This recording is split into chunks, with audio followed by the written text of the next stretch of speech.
रायगड जिल्ह्यातील पेन हमरापूरचा गणपती देशविदेशात पोहोचतोय। रायगड जिल्ह्यातील पेन तालुक्यातील हमरापूर परिसरातून दरवर्षी हजारोंच्या संख्येने गणपती बाप्पाच्या सुंदर व कलात्मक मूर्ती महाराष्ट्रासह देशभर पाठवल्या जात आहेत। गेल्या काही वर्षांपासून येथील गणपती मूर्तींना परदेशातही मोठी मागणी वाढली असून थायलंड, मलेशिया यांसारख्या देशांमध्येही पेन हमरापूरचा गणपती पोहोचत आहे। या यशामध्ये समर्पण आर्टचे प्रफुल्ल पाटील यांचा मोलाचा वाटा आहे। कल्पेश आर्टच्या माध्यमातून अविनाश पाटील यांनी होलसेल पद्धतीने गणपती बाप्पा बनवण्याचा मोठा कारखाना उभारला असून विविध आकार, आकर्षक शैली आणि दर्जेदार मूर्ती साकारल्या जात आहेत। तर समर्पण आर्टचे प्रफुल्ल पाटील यांनी याच वर्षांमध्ये परदेशात गणपती मूर्तींचा यशस्वी एक्सपोर्ट करून हमरापूरच्या कलेला आंतरराष्ट्रीय ओळख मिळवून दिली आहे। एकेकाळी अत्यंत गरीब परिस्थितीत दिवसाला केवळ 35 रुपये मजुरीवर काम करणारे अविनाश पाटील यांनी अनेक संकटांना न डगमगता स्वतःचा व्यवसाय उभा केला। आज ते लाखो रुपयांची उलाढाल करत असून त्यांच्या कारखान्यातून अनेक युवकांना रोजगाराची संधी मिळत आहे। त्याचबरोबर प्रफुल्ल पाटील यांनीही आपल्या कलेच्या जोरावर परदेशी बाजारपेठेत स्थान निर्माण केले आहे। महाराष्ट्रासह देशातील गणेश भक्तांना आवाहन करण्यात येते की आपणही कल्पेश आर्ट व समर्पण आर्ट हमरापूर, पेन येथे संपर्क साधून आपल्या गणपती बाप्पाच्या मूर्तींचे बुकिंग करू शकता। मेहनत, जिद्द आणि कलेच्या जोरावर उभे राहिलेले हे उद्योग अनेकांसाठी प्रेरणादायी ठरत आहेत।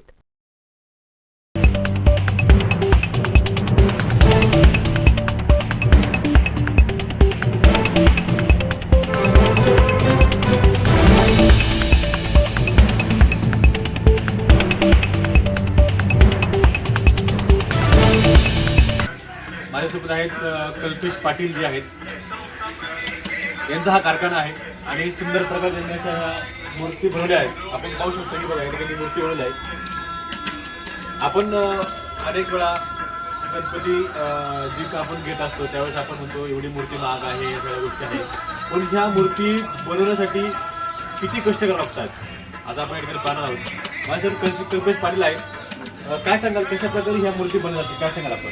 पहिले प्लॅस्टरची बनवली जाते आणि मग नंतर मातीची मातीची पण बनवली जाते आणि ती विक्री केली जाते। पहिली माती तयार झाल्यावर ते मॉडेल त्याच्यावर रबर टाकलं जातं। ती पहिली कशी मॉडेल बनवली जाते, त्याच्यानंतर त्याच्यावर साचा पडतोय, साच्यातनं नंतर POP मध्ये काढले जातात। आपण पाहू शकतो या ठिकाणी जर तुम्हाला माती करायला असेल तर माती संपूर्ण महाराष्ट्राला हमरापूर ह्या गावातून ह्या मूर्त्या एक्सपोर्ट देखील केल्या जातात। एवढी मोठी या ठिकाणी ही गणपती आपण म्हणतो हे माहेरघर म्हणजे तरी काय वावं ठरणार नाहीये। अशा प्रकारे ह्या सगळ्या मूर्त्या आहेत। या ठिकाणी असे अनेको कारखाने आहेत आणि त्या ठिकाणी सुंदर प्रकारे अशा ह्या गणपतीच्या मूर्त्या बनवल्या जातात।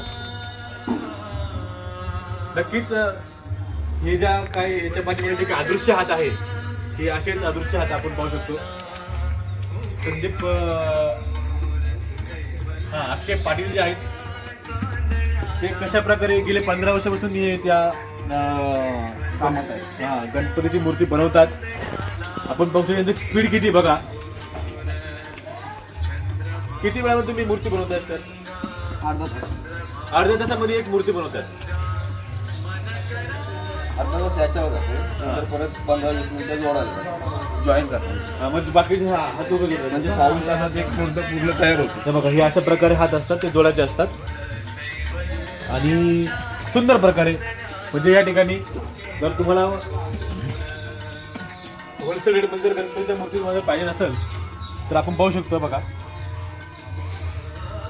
या ठिकाणी लालबागच्या राजाच्या मूर्त्या आहेत, दगडूशेठ हलवाईच्या मूर्तीच्या गणपती आहेत आणि तुम्हाला जर ह्याच मूर्त्या तुम्हाला जर पाहिजे असेल तर कल्पेश पाटील जे आहेत यांचा नंबर तुम्ही घेऊ शकता। सांगा तुमचा नंबर। 8956140633 89561407 आणि तुम्हाला रिजनेबल रेटमध्ये ही आहे अशी जी मूर्ती आहे तुम्हाला या ठिकाणी भेटली जाईल। तुम्ही नक्की त्याला संपर्क करा आणि ते तुम्हाला योग्यरित्यामध्ये या सर्व मूर्ती ज्या आहेत त्या तुम्हाला ते देतील। धन्यवाद।